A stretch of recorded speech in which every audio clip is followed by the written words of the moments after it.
current athletes listening that are looking at completing their degree and doing the same thing you did, transitioning to high performance sport? What would be some tips you wish you heard? Working in the rehab space, the one thing you learn very quickly is that there should never be a cookie cutter approach taken when formulating a successful rehab program. No injury or athlete's characteristics are the same. All athletes have different personalities, lifestyle factors, post-injury goals, degrees of competitiveness, and all those things have to come into consideration and thought through with your team and the athlete themselves. And the other piece of advice I'd probably give myself, always have plan A, B, and sometimes C going into your day's planning. If one or two of them come into training or pulled up sore, or one or two of them are at home because they're sick, it could throw your conditioning or some of the footy drills that you had planned out due to numbers changing. So I think it's always important to have a backup plan and be flexible. You would have seen, no doubt, a lot of technology in sports science develop and adapt over the 20-year plus you've been in the AFL. What have been the most impressive pieces of tech that you feel help accelerate athletes' sort of return to play? In terms of technology, and everyone who uses them, is you can't beat the ForceDecks and the ForceFrame and NordBord, things like that. With our programming and where we want to get the players to at end stage, we have a lot of criteria that we'll go through and things that we have to tick off along the way to make sure that we're safe to keep progressing them forward. So those types of things are great to use. Not anything that's really new, but I probably don't feel it's used enough is BFR, particularly in the early stages, in the acute phases of an injury. It's a great tool to have where the athlete is still getting a great stimulus on the tissue, regardless of how incapacitated they are. How do you sort of balance the pressure and obviously then also the duty of care and ensuring that you're doing the athlete, I guess, the best service for their long-term health and performance?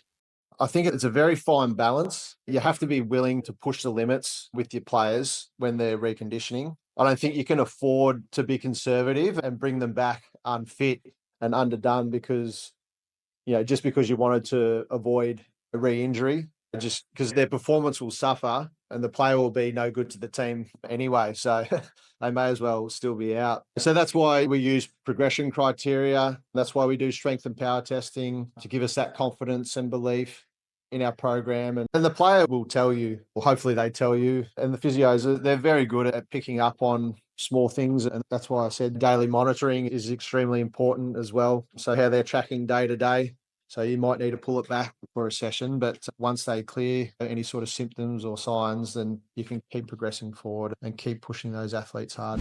What about, I guess, the psyche side? Like you mentioned, everyone's got different, or athletes tend to have a different level of competitiveness and drive. And what are some of your strategies to help them cope with the fact they're injured and move forward with their program? They're all different beasts and they're all wired in different ways. So some of them will eat it up and want you to give them more. And some of them, it's a grind most days and find it very challenging to stay motivated. To answer your question, where possible, I think adding in as much variety as possible for the athlete helps keep them engaged and as enthusiastic as possible. And then you're able to keep the quality there. So, for example, taking them to sessions off-site, using different venues, seeing specialists in a certain field, doing testing off-site, training with other sports has been a good one that I've used in the past, constantly changing up their conditioning sessions, trying to keep them aligned and engaged with the main group as much as possible, I think is a big one as well.